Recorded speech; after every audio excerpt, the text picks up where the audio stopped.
Good evening everyone. કરીએ તો સેશનની શરૂઆત.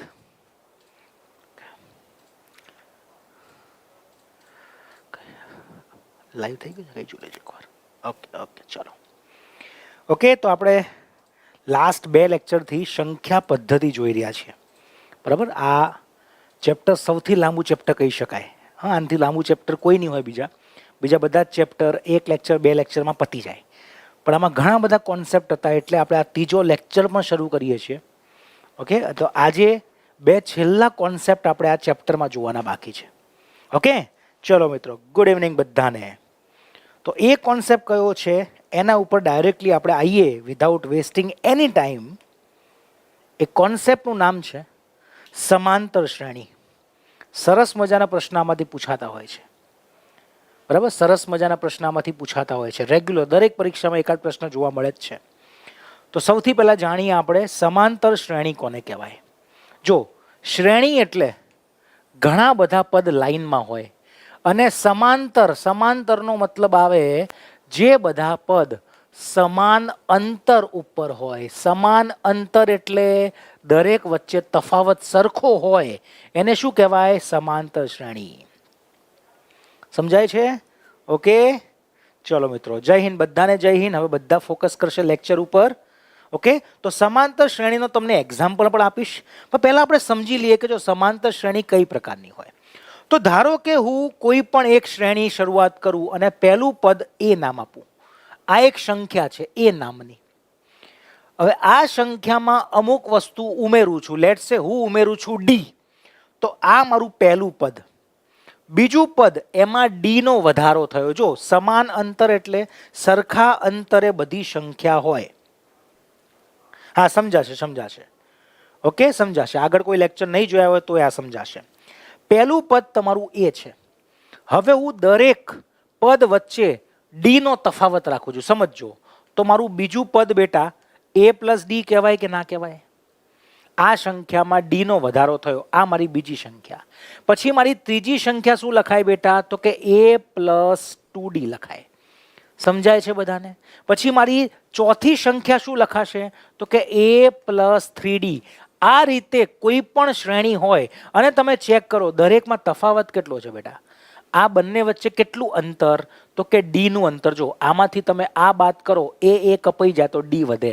તો દરેક વચ્ચે અંતર જો ડી નું છે, ડી વધ્યા. તો આ ડી ને હું કહું છું તફાવત. ઓકે, અને આ રીતે તમે આગળ વધતા જાઓ તો જો આ મારું પહેલું પદ, આ મારું બીજું પદ, આ મારું ત્રીજું પદ, આ મારું ચોથું પદ. આવા ઘણા બધા પદો સુધી બેટા આગળ જઈએ તો તમે મને થોડો એક આઈડિયા આપી શકો છો કે આવું હું આગળ જઉં અને મારે 8મું પદ લખવું હોય તો હું શું લખી શકું? યસ, મને પ્લીઝ કમેન્ટ કરે બધા. મારે 8મું પદ લખવું હોય આ શ્રેણીનું, આ શ્રેણીને કહેવાય સમાંતર શ્રેણી. કેમ કે દરેક પદ વચ્ચે સમાન અંતર છે. કેટલું અંતર છે તો ચેક કરો. ડી નું અંતર. આમના વચ્ચે પણ ડી નું અંતર, આમના વચ્ચે પણ ડી નું અંતર. દર વખતે અંતર ડી નું છે એટલે કહેવાય છે સમાંતર શ્રેણી. અને સમાંતર શ્રેણીનું મારે ધારો કે 8મા પદ ઉપર પહોંચવું હોય તો કંઈક આઈડિયા આવે છે. વેરી ગુડ અંકિત પટેલ, બહુ સરસ બેટા. તો અહીંયા એક વસ્તુ જોવા જેવી હતી તમારે. જો પહેલા પદ તમે એ લો છો અને બીજા પદમાં ડી ઉમેર્યું, એક વાર ડી ઉમેર્યું. ત્રીજા પદમાં જો 2 વાર ડી આવે. સમજાય છે? પદ ત્રીજું હોય તો અહીંયા 2 આવે છે. પદ ચોથું હોય તો અહીંયા 3 આવે છે. સમજાય જ બેટા? ચોથું પદ હોય તો 3 આવે છે. તો અહીંયા 1 ઓછું આવે. કેમ? કેમ કે પહેલામાં ડી ના આવે. જો 8d વાળા ખોટા પડ્યા બેટા. ખબર પડી? જો 8d વાળા ખોટા પડ્યા. કેમ કે જો અહીંયા 8મા પદે 8d આવતું હોય તો પહેલા પદે 1d ના આવવું જોઈએ. આપણું 1d અહીંયા જો, અહીંયા કઈ નહીં એટલે આગળ 1 મૂકી શકાય. 2 હોય તો 1 આવે, 3 હોય તો 2 આવે, 4 હોય તો 3 આવે. 1 ઓછો આવે બેટા. એનો મતલબ મારે 8મું પદ જાણવું હોય તો a વત્તા 7d કહેવાય બેટા. a વત્તા 7d. સમજાય છે બધાને? સમજાય છે બધાને બેટા? એ રીતે હું હજુ આગળ વધું. ચલો, મારે હજુ આગળ વધવું છે અને મારે જાણવું છે કે કોઈ પણ નંબરનું પદ હોય, n નંબરનું પદ. આ n ની જગ્યાએ 8, 9, 10, 15, 20, 30મું પદ કે ગમે તે પદ. તો જો એનું એક સૂત્ર બહાર આવશે બેટા કે n નંબરે એનમાં નંબરે કયું પદ બેઠું છે? બોલો, ચલો સૂત્ર આપો. એનમાં નંબરે કયું પદ બેઠું છે? એનમાં નંબરે કયું પદ બેઠું છે? તો જવાબ શું આવશે બેટા? તો ખબર પડી આપણાને કે પહેલા તો આપણે એ માં કેટલો ઉમેરો કરવાનો? 4 હોય તો 1 ઓછા, 8 હોય તો 1 ઓછા, તો n હોય તો 1 ઓછા એટલે n-1d. જો અહીંથી બધા સૂત્ર બહાર આવ્યા, આ રીતે સૂત્ર બન્યા હોય બધા ગોખી નાખે, પણ કેવી રીતે બન્યા ને એ ખબર નથી પડતી. જો સૂત્ર તમે જાતે બનાવ્યું, ખબર પડી, તમે એનમાં પદનું સૂત્ર જાતે બનાવી દીધું બેટા. બોલો કેવું કહેવાય? જોરદાર. જાતે બનાવી દીધું. બોલો તમે આ સૂત્ર બનાવી દીધું તમે જાતે. સમજણ પડી? તો a પ્લસ nd ના આવે બેટા, nd ના આવે. 8 માં ક્યાં 8 આવ્યું? તો n પદ હોય, 15 હોય, 16 હોય. ધારો કે અહીંયા 16 લખ્યું હોત તો અહીંયા 16 ના આવે બેટા, 15 આવે, 1 ઓછા આવે. તો n હોય તો જે પદ હોય એમાં 1 ઓછા કરીને ગુણ્યા d. હવે સમજાય છે બધાને? a plus n-1 into d. એટલે જો આ પ્રકારની શ્રેણીને કહેવાય છે સમાંતર શ્રેણી. અને સમાંતર શ્રેણીમાં અમુક નોટેશન યાદ રાખવાના. યાદ રાખજો, અમુક નોટેશન ભૂલતા નહીં. સરસ મજાની વસ્તુ સમજાવું છું, પછી પ્રશ્ન ઉપર લઈ જઈશ એટલે તમને આવડી જશે. તો જ્યાં સમાન અંતર હોય એને કહેવાય સમાંતર શ્રેણી. આપણે હંમેશા a બરાબર પ્રથમ પદ ધારીએ છીએ. પ્રથમ પદ, શ્રેણીનો પ્રથમ પદ હંમેશા આપણે એ ધારતા હોઈએ છીએ. બરાબર? ઓકે, આ નવું ચેપ્ટર નથી બેટા, એ જ ચેપ્ટર, નવો કોન્સેપ્ટ છે. બરાબર? તો એ એટલે પ્રથમ પદ. તો સૂત્રમાં જ્યાં પણ એ આવશે, આ એ નો મતલબ શું મૂકવાનું? તો કે પ્રથમ પદ મૂકવાનું બેટા. એ એટલે શું થાય? તો કે પ્રથમ પદ. ઓકે, હવે દરેક વચ્ચે જે સમાન તફાવત હતો, જો દરેક વચ્ચે તફાવત સમાન હોય તો જ કહેવાય. તો એ તફાવત એટલે ડી. કેમ ડી? કેમ કે ડી નો મતલબ થાય અંગ્રેજીમાં ડિફરન્સ, અને ડિફરન્સ એટલે તફાવત. ડિફરન્સ એટલે તફાવત. ઓકે, ના પરફેક્ટ ચાલુ છે બેટા, કોઈ પણ ઇશ્યુ આપણા સાઈડથી નથી. ઓકે, પરફેક્ટ બધું ચાલી રહ્યું છે. એકદમ રેડી છે, પરફેક્ટ બેટા બધું જ. બરાબર? કમેન્ટ આવે છે બધાની. તો ડી એટલે સમાન તફાવત, અને તફાવત સમાન ના હોય તો એ શ્રેણીને સમાંતર શ્રેણી ના કહેવાય. અને સમાંતર શ્રેણી હોય તો કોઈ દિવસ પ્રશ્નો બને જ નહીં એના. ઓકે, તો એ એટલે શ્રેણીનું પ્રથમ પદ.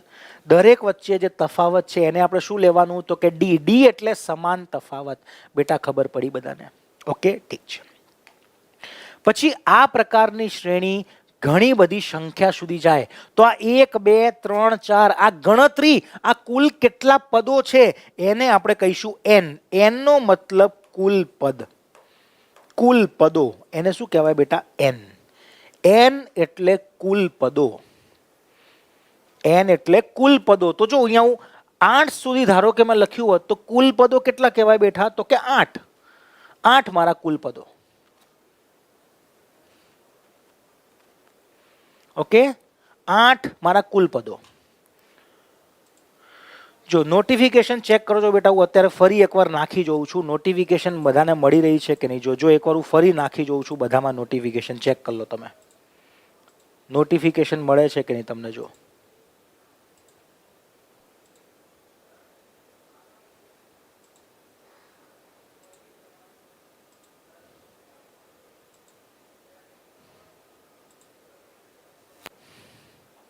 બરાબર છે બેટા?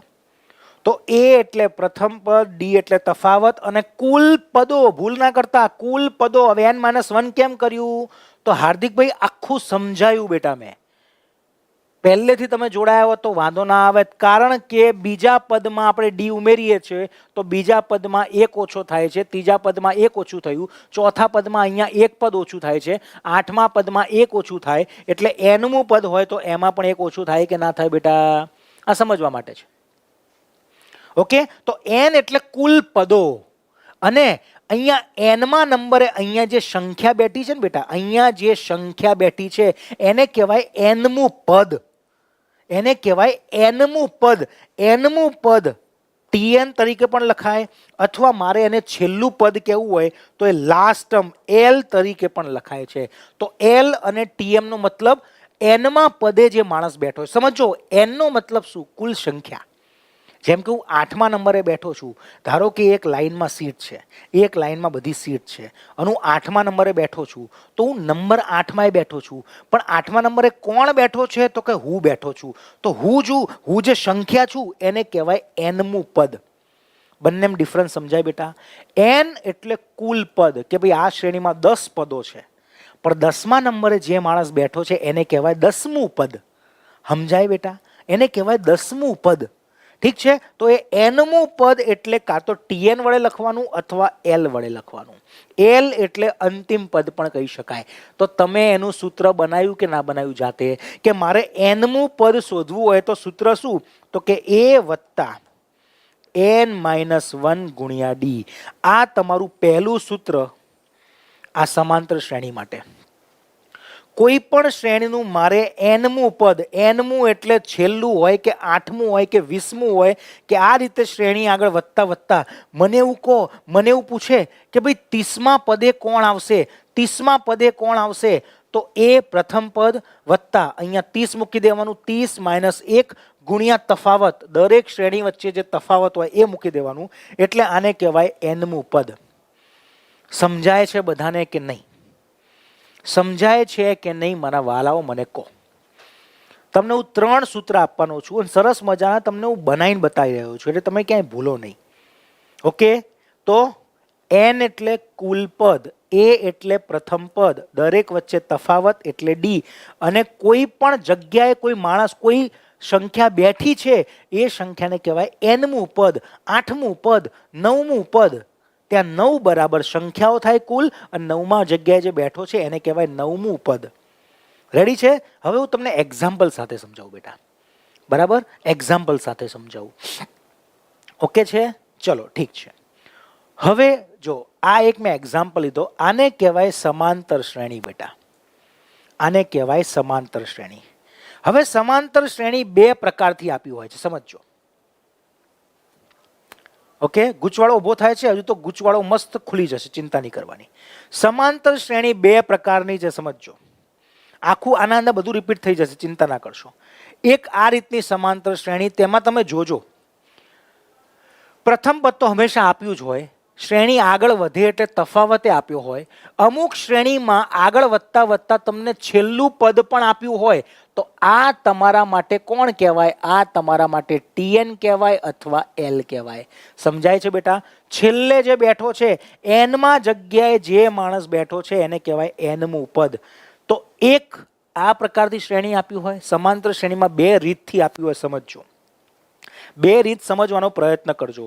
હું તમને એક આઈડિયા આપું છું બેટા. ધારો કે હું આ શ્રેણી લખું છું 12, 16, 20, અને આગળ વધતી ક્યાં સુધી જાય છે? તો કે 194. એનો મતલબ અહીંયા છેલ્લા સ્થાને, આ સ્થાન કયું છે મને ખબર નહીં, જો આ પહેલું સ્થાન, આ બીજું સ્થાન, આ ત્રીજું સ્થાન, એમ આગળ વધતા કદાચ આ એનમું સ્થાન હશે. તો આ એનમા સ્થાને બેઠેલી મને સંખ્યા આપી છે, આને આપણે કહીએ છીએ ટીએન, nth ટર્મ, અથવા એને કહેવાય એલ, લાસ્ટ ટર્મ. તો અહીંયા મને ટીએન આપેલો છે.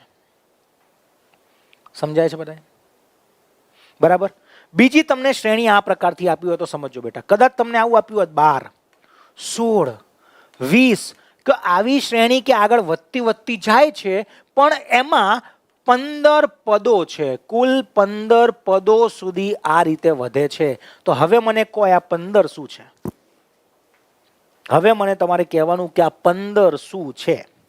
What is this 15? આ 15 શું છે? બોલો. આ 15 શું છે? આ બંને શ્રેણી એક જ પ્રકારની બેટા, પણ અહીંયા પદ વધતા છેલ્લે 194 મને પદ આપ્યું, અહીંયા મને પદ નથી આપ્યું, પણ એવું કહી દીધું અહીંયા કુલ 15 પદો છે. Very good. જો આના અંદર બેટા હું લખું, સમજજો. આના અંદર a બરાબર 12, તફાવત ડી બરાબર 4, 16 - 12, જો દરેકમાં 4 નો તફાવત. અને આ તમારા માટે ટીએન કહેવાય બેટા, ટીએન અથવા એલ કહેવાય. એ તમને 194 આપ્યું છે. તો અહીંયા મને એન નથી આપ્યું, એન નથી આપ્યું. ખબર પડી? કુલ પદો. વેરી ગુડ બેટા, કુલ પદો. બહુ સરસ. યસ. અને અહીંયા આ કોણ કહેવાય તો કે આ 15 પદ, 15 એટલે તમારા કુલ પદો 15 સુધી જાય છે. તો આ કિસ્સામાં એ મને આપ્યું છે 12, મને તફાવત ડિફરન્સ આપ્યો છે કેટલો તો કે 4, અને મને એન આપ્યું છે. એન એટલે શું તો કે કુલ પદો આપી દીધા છે 15, કુલ પદો 15. અહીંયા મને ત્યાં 15માં સ્થાને ટીએન અને એલ કોણ બેઠું છે એ મને નથી આપ્યું. Very good. એટલે જો સિમ્પલ લોજિક, સમાંતર શ્રેણીમાં કાં તો કુલ પદો 15 છે એવું આપ્યું હોય તો મને ટીએન ના આપ્યું હોય, બે તો આપે જ નહીં જોડે જોડે, તો ત્યારે મારે ટીએન શોધવું પડે. જો મને અહીંયા કોણ બેઠું છે છેલ્લે એ આપ્યું હોય તો મને કુલ પદો ના આપ્યા હોય ત્યારે મારે એન શોધવું પડે. બધાને ખબર પડી રહી છે હું શું કહું છું?